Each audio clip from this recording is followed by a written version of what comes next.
Hello friends, welcome to a new video. In today's video, I will show you how you can remove the Powered by Shopify in 2023.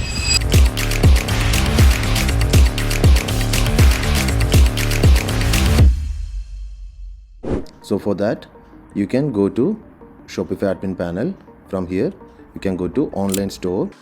Just click on the three buttons near to the current theme. You can click on edit code. Here you can search for footer, so you will be able to see footer.liquid file. Okay, so this will be different for each theme. Anyway, it will be there in all the themes. Okay, so you can go to the footer.liquid and just click here and click on Ctrl F, just enter powered and just click on next. So you'll be able to see this line which will be having powered by link.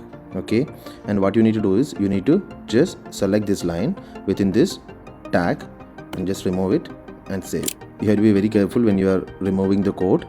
So if you remove or add anything extra, it can damage your theme. So be very careful while doing this change. Once you're done, go back to the website and refresh the page.